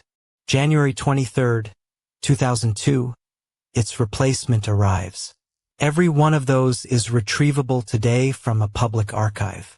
None of it depends on trusting me. The date deserves a second look. October 2, 2001, was 21 days after the attacks on the World Trade Center and the Pentagon. Congress was working under extraordinary conditions. Anthrax-laced letters had begun arriving at congressional offices and newsrooms. The first was postmarked September 18th. Within weeks, Senate office buildings would close for decontamination. Into that, a congressman from Ohio introduced a bill about weapons in space. The bill had been drafted before September. It is worth holding the scene in mind. Mail rooms shut, corridors sealed and swabbed. The legislative calendar swallowed by the emergency. The authorization for use of military force, the USA Patriot Act, the airline bailout, the creation of the Transportation Security Administration. A bill banning space-based weapons, written for a different year, arrived into that. Nobody in that building had spare attention for exotic weapons definitions. That context matters later. This matters because of a temptation. It is tempting to read the timing as significant. A bill about mind control weapons, filed 3 weeks after September 11th, then quietly buried. The dull answer is better supported. The text was drafted before the attacks, out of a space weapons agenda the sponsor had been pushing all year, including a conference he convened on the subject. The calendar is coincidence, not choreography. Coincidence is often the honest reading. Follow what actually happened to it. The bill was referred to 3 committees: Science, International Relations, and Armed Services. It received no hearings, no markup, no floor vote. At the end of the 107th Congress it expired, exactly as most bills do. Referral, inaction, expiration is the ordinary life cycle of legislation without the political support to advance. Nothing about that outcome required a hand on the scale or any hand at all. You will read often that the bill was killed because its contents were too dangerous to debate. That claim has no support in the record. Thousands of bills die this way every Congress, on subjects nobody considers dangerous at all. Suppression would leave traces. A withdrawn text, a pressured sponsor, a canceled hearing. What the record shows instead is silence of the most ordinary kind. Absence of debate is evidence of indifference, not of danger. Now the first thing to carry forward. A real sentence sits in a real, dated, citable United States bill. Section 7 of H.R. 2977 lists, among exotic weapon systems, quote, electronic, psychotronic, or information weapons, end quote, directed at individual persons for mind control. You do not have to take that from me. It is at congress.gov, and it takes about 2 minutes to confirm. That much is documented, and it stays documented. The second thing to carry forward is a number, 113. That is how many days passed before the same sponsor in the same Congress filed a revised bill. H.R. 3616, January 23, 2002. The Space Preservation Act of 2002. The revision removed the exact language that made the first bill famous. The exotic weapons list with its psychotronic clause is simply gone. Both texts sit in the same public archive. That fact belongs in every honest citation of the first bill, and most citations leave it out. Not because citing it is dishonest, but because a citation that stops at October is incomplete. What the sponsor's revision means is itself unsettled. Drafting advice, committee guidance, ridicule a strategic narrowing. The record does not say, and neither will I. It says only that the language went in and then came out. Set the two texts side by side and the difference is not subtle.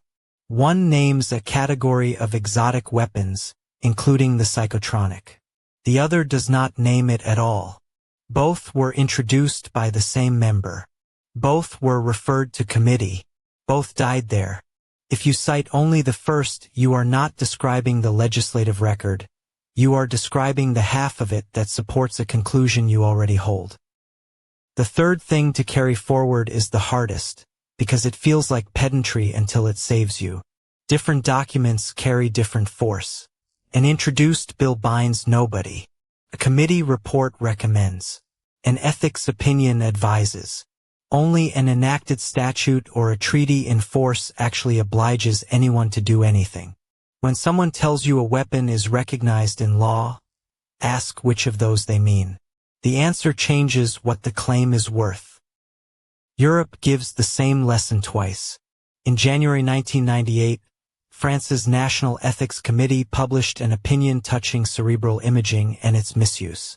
On January 28, 1999, the European Parliament adopted its report on the environment, security, and foreign policy, which called for a ban on weapons that might manipulate human beings. Real concerns seriously raised by real institutions. Neither document is binding law, and neither is a finding that such weapons exist. The literature knows this problem too. A translator's note in the Russian book project held in our knowledge base warns that the text it introduces performs, in his words, a lot of jugglery around the possible reality of psychotronic weapons. That is a careful reader, inside the material marking where assertion outruns evidence. It is the same discipline this chapter has tried to keep. Here, again, is where the evidence runs out. So, this episode in one breath. A word with a contested history and no agreed technical definition. A bill that named it in a dated, printed, retrievable text. A second bill from the same sponsor that removed the name. Parliamentary and ethics documents in Europe that raised the concern without settling it. And, across every arms control treaty now in force, not one use of the word psychotronic. That is the whole legislative record, honestly stated. Now the honest column. We do not know why the exotic weapons language was removed. No public statement explains it. We do not know who drafted the list or from which submissions. We have found no declassified program, no procurement line, and no court finding describing a working psychotronic device. An absence of a published capability is not proof of a hidden one. It is simply absence. We say so. Everything in this chapter and where you can find it. The two bills are at congress.gov by number. The European Parliament report carries the document code A4-0005 of 1999 and sits in the Parliament's public archive. The treaties are on the United Nations Treaty Collection. The supplementary material comes from the One Voice Knowledge Base, Chapter 19, Sections 1 and 3. Check us. Please actually check us. If this chapter gave you a vocabulary, One Voice gives you somewhere to use it. Create a free account at one.witisk.org. Keep a dated, structured record with the legal status of every document you cite written next to it. Every episode of the series streams on TITV at meet.witisk.org under Public, TITV. It is free and you are not doing this alone. Next time, we leave the language of statutes behind. Part 20. The two-phase protocol from surveillance to assault. Targets describe a sequence, not a single event. First a period of being watched, followed and cataloged, and then a shift into what they describe as physical attack. We will map that reported sequence carefully, phase by phase, and we will keep asking the same question we asked here. What is documented and what is described? Thank you for staying with a chapter that held two things at once. The record is real. A dated bill, a printed section, a European report with a document number. The device is unproven. Neither truth was allowed to swallow the other. And that took patience from you as much as from us. Keep the three things. Keep the columns apart. We will see you next time on Knowledge Targeting. Take care of yourself.